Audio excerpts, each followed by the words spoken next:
င်္ဂလာပါရှင် Rose Silent Real Estate Company Limited မှာဒီနေ့မျှဝေပေးခြင်းတဲ့အကြောင်းအရာလေးကတော့စင်ရသားဘဝမှာဟောင်ကောင်ရဲ့အချမ်းသာဆုံးတထေးစူပါမန်ဖြစ်လာသူလီကာရှင်းရဲ့ဘဝခရီးအကြောင်းလေးပဲဖြစ်ပါတယ်ရှင်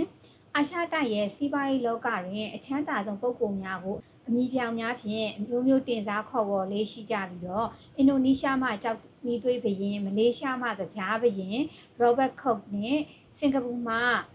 စေးတုတ်တထေးကြီးဖိတ်ထိုင်ကွန်းနဲ့စသဖြင့်အမျိုးမျိုးခေါ်လေးရှိကြတော့လဲဟောင်ကောင်မှာစူပါမန်ဟူတင်စားခေါ်ပေါ်ခံရတဲ့လီကာရှင်း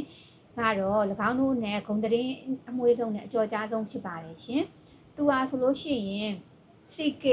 Hutchison Holding လို့ခေါ်တဲ့ AMA စီးပွားရေးအင်ပါယာကြီးကိုတည်ထောင်ခဲ့တဲ့သူလည်းဖြစ်ပြီးတော့ဟောင်ကောင်ရဲ့အချမ်းသာဆုံးပုဂ္ဂိုလ်ကြီးလည်းဖြစ်ပါတယ်။လီကာရှင်းရဲ့ဘဝဇာတ်ကြောင်းကတော့ပုံမြင်ဆန်တယ်ပေါ့နော်။စင်းရဲသားဘဝနေပြီးတော့တထေးဖြစ်လာသူ Rap to Rich တူရဲ့စစ်မှန်တဲ့ပြရုပ်လည်းဖြစ်တယ်1940ပြည့်နှစ်များမှာပြည်တွင်းစစ်ပြည့်နှစ်မှာစစ်ပေးတံတင်နေတော့တရုတ်ပြည်မှာကြီးကနေပြီးတော့ဟောင်ကောင်ကိုစစ်ပေးဒုက္ခသည်အဖြစ်အသက်12နှစ်အရွယ်ကနေပြီးတော့ထွက်ပြေးတိမ်းရှောင်ပြီးတော့ရောက်ရှိခဲ့တယ်ပေါ့နော်ကံမကောင်းကြောင်းမလားစွာနဲ့ပဲဖခင်ကတည်ဆုံးသွားခဲ့တာကြောင့်အသက်14နှစ်အရွယ်မှာကြောင်းထွက်ခဲ့ပြီးတော့မိသားစုစားဝတ်နေရေးအတွက်ကိုရုန်းကန်ပြီးတော့ရှာဖွေကျွေးမွေးခဲ့ရတယ်ပေါ့နော်အလုံးဗာလဲပလတ်စတစ်စက်ရုံတစ်ခုမှာတနေ့ကို16နာရီအလုပ်လုပ်ခဲ့ရတယ်ပင်ပန်းလုပ်ခဲ့ရတော့လေသူရဲ့ကျိုးပန်းလုပ်ကိုင်မှုတွေကြောင့်အသက်18နှစ်အရွယ်မှာစက်ရုံမန်နေဂျာအဖြစ်ကိုခန့်အပ်ခြင်းခံရတယ်ပေါ့နော်သူကလီကာရှင်းရဆိုလို့ရှိရင်ရီမန်းချက်ကြီးမားပြီးတော့စီးပွားရေးအမြင်ထက်သန်တာကြောင့်1950ပြည့်နှစ်အသက်22နှစ်အရွယ်မှာမိသားစုတွေထံကနေပြီးတော့ချင်းငှားတဲ့ငွေနဲ့သူ့ရဲ့စုဆောင်းငွေအမေရိကန်ဒေါ်လာ6500နဲ့ပေါ့နော်ချန်ခုံ Industry လို့ခေါ်တဲ့ကိုပိုင်ပလတ်စတစ်စက်ရုံငယ်လေးကိုတည်ထောင်ခဲ့တယ်ထိုစက်ရုံကိုအမေရိကန်တို့တင်ပို့ရတဲ့နာမည်ကြီး GI ဂျိုးအယုံများကိုထုတ်လုပ်ပေးခဲ့တယ်အဲ့ဒီအထီကိုသူကအောင်မြင်ခဲ့တယ်ပေါ့နော်ဒါမဲ့လီကာရှင်းကပလတ်စတစ်လုပ်ငန်းတစ်ခုနဲ့သူကရက်တက်မနေဘူးပေါ့နော်1982မှာကုမ္ပဏီကို stock exchange တင်ခဲ့ပြီးတော့ အိမ်ချမ်းမြေလုပ်ငန်းဘက်ကိုခြေလှမ်းခဲ့တယ်။သူများတွေရောင်းထုတ်နေတဲ့အချိန်မှာဝယ်ယူလေးရှိပြီးတော့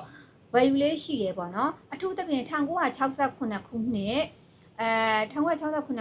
င်ကောင်အရေးခင်းကာလတွေမှာအိမ်ချမ်းမြေတွေကိုဈေးပေါနဲ့ဝယ်ယူစုဆောင်းခဲ့မှုကြောင့်သူ့ကိုကဘာကျော်ရင်းနှီးမြှုပ်နှံသူဝါရန်ဘတ်ဖေးလို့တောင်မှနှိုင်းရှင်ပြီးတော့ပြောဆိုလေးရှိရပေါ့နော်လီကာရှင်းရဲ့စီးပွားရေးအင်ပါယာချက်ထွင်မှုမှာဆိုလို့ရှိရင်အထင်ရှားဆုံးမှတ်တိုင်တစ်ခုမှာ1989ခုနှစ်တွင်ဗြိတိပိုင် Hutchison Whampoa Company ကိုဝယ်ယူလိုက်ခြင်းဖြစ်တယ်ပေါ့နော်အဲ့ဒီဝယ်ယူလိုက်တာကဟောင်ကောင်စီးပွားရေးကိုလွှမ်းမိုးထားတဲ့ဗြိတိရှာကုမ္ပဏီကြီးတစ်ခုကိုတရုတ်လူမျိုးတအုပ်ကပထမဆုံးအကြိမ်ပိုင်ဆိုင်နိုင်ခဲ့ခြင်းဖြစ်တယ်။ဒါကြောင့်လျှက်စစ်စွမ်းအင်စိတ်ကမ်းလုပ်ငန်းတယ်လီဖုန်းဆက်သွယ်ရေးလုပ်ငန်းများကိုဆက်လက်တိုးချဲ့ခဲ့တယ်။သူက Facebook, Spotify နဲ့ Siri ကဲ့သို့သောနည်းပညာကုမ္ပဏီများကိုလည်းအစောပိုင်းတည်းကရင်းနှီးမြှုပ်နှံခဲ့တဲ့သူဖြစ်တယ်။ယနေ့အချိန်တွင်လီကာရှင်းတည်ထောင်ခဲ့တဲ့ CK Hutchison အုပ်စုကနိုင်ငံပေါင်း90ကျော်မှာဝန်ထမ်းပေါင်း3သိန်းကျော်ဖြင့်လည်ပတ်နေပြီးတော့နှစ်စဉ်ဝင်ငွေအမေရိကန်ဒေါ်လာ59.3 ဘီလီယံအထိရှိနေပြီဖြစ်တယ်။ကမ္ဘာတဝန်းမှာရှိတဲ့စိတ်ကမ်း54ခုမှာလည်းလုတ်ကင်လျက်ရှိသလိုတယ်လီဖုန်းအသုံးပြုသူတန်ပေါင်း190ကျော်ကိုလည်းဝန်ဆောင်မှုပေးနေတာဖြစ်ပါတယ်ရှင်။ထို့အပြင်လက်လီအယောင်းဆိုင်လုပ်ငန်းတွေလည်းဝက်ဆန်ကဲ့သို့သောဆိုင်များ park shop စူပါမားကတ်များနဲ့ဥရောပမှာစူပါဒရတ်ကဲ့သို့သောနာမည်ကြီးဆိုင်ခွဲပေါင်း16300ကျော်ကိုပိုင်ဆိုင်ထားတယ်ပေါ့နော်ဗြိတိန်နိုင်ငံမှာလည်းအကြီးမားဆုံးဖြစ်တဲ့ Greening အရက်ဆိုင်နဲ့ဘီယာလုပ်ငန်းမျိုးစုံကိုပိုင်ဆိုင်ထားသည့်နိုင်ငံခြားယင်းနှိမ့်မြုပ်နှံသူတဦးလည်းဖြစ်တယ်သူကစီးပွားရေးလောကတွင်သာမကလီကာရှင်းကပေးကန့်ရရောမှုတွင်လည်းအလွန်ထင်ရှားသူဖြစ်တယ်1980ပြည့်နှစ်များမှာဆိုလို့ရှိရင်လီကာရှင်းဖောင်ဒေးရှင်းကိုတည်ထောင်ခဲ့ပြီးတော့ပညာရေးနဲ့ဆေးဘက်ဆိုင်ရာသုတေသနလုပ်ငန်းများကိုအဓိကထားကူညီပံ့ပိုးပေးခဲ့တယ်တရုတ်နိုင်ငံရှိနာမည်ကြီးရှန်ထောင်းတက္ကသိုလ်ကိုလည်းကိုပိုင်ငွေဖြင့်တည်ထောင်ပေးခဲ့တယ်သူရဲ့ပိုင်ဆိုင်ကြွားချမ်းသာမှုများထဲမှာအမေရိကန်ဒေါ်လာ3.8 ဘီလီယံကျော်ကိုပရဟိတလုပ်ငန်းများအတွက်လှူဒန်းခဲ့တာဖြစ်ပါတယ်။2018ခုနှစ်မှာအသက်60အရွယ်လီကာရှင်းကလုပ်ငန်းများမှာအငြိမ်းစားယူခဲ့ပြီးတော့ဥက္ကဋ္ဌရာထူးကိုတားအကြီးဖြစ်သူဗီတာလီကိုလွှဲပြောင်းပေးခဲ့တယ်ပေါ့နော်။ သူ့ရဲ့နှစ်ပေါင်းများစွာစူးစမ်းအထောက်မှုနဲ့လူအဖွဲ့အစည်းပေါ်ကိုအကျိုးပြုနိုင်ခဲ့မှုဟာသူ့အတွက်အကြီးမားဆုံးသောဂုဏ်ယူစရာများဖြစ်ကြောင်းကိုအငြိမ်းစားယူချိန်မှာသူကပြောကြားခဲ့တယ်ပေါ့နော်စစ်ပေးရှောင်းဒုက္ခတွေကလေးငယ်ဘဝကနေပြီးတော့အာရှရဲ့စီးပွားရေးစူပါမန်ဖြစ်လာတော့လီကာရှင်ရဲ့ဘဝခရီးကလူငယ်များအတွက်အားကြောင့်တူးယူစရာတမိုင်းမှတ်တိုင်တစ်ခုအဖြစ်သိရှိနေပြီဖြစ်တယ်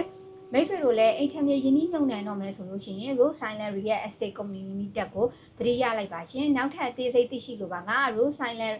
Real Estate Company Limited ဖုန်း0965059971ကိုဆက်သွယ်မေးမြန်းလို့ရပါတယ်ရှင်ဒီ post ကိုမျှဝေပြီးတော့တင်မိတ်ဆွေတွေကိုလည်းငွေကြေးဆိုင်ရာပညာရဲ့အကြောင်းပြောပြလိုက်ပါအိမ်ချင်းမြင်နဲ့ပတ်သက်တဲ့ဘုသူတတွေကိုပုံမသိရှိလို့ရှိရင် Rose Island Real Estate ရဲ့ page လေးကို like and follow လေးလုပ်ထားပေးပါရှင်အားလုံးကိုကျေးဇူးတင်ပါတယ်ရှင်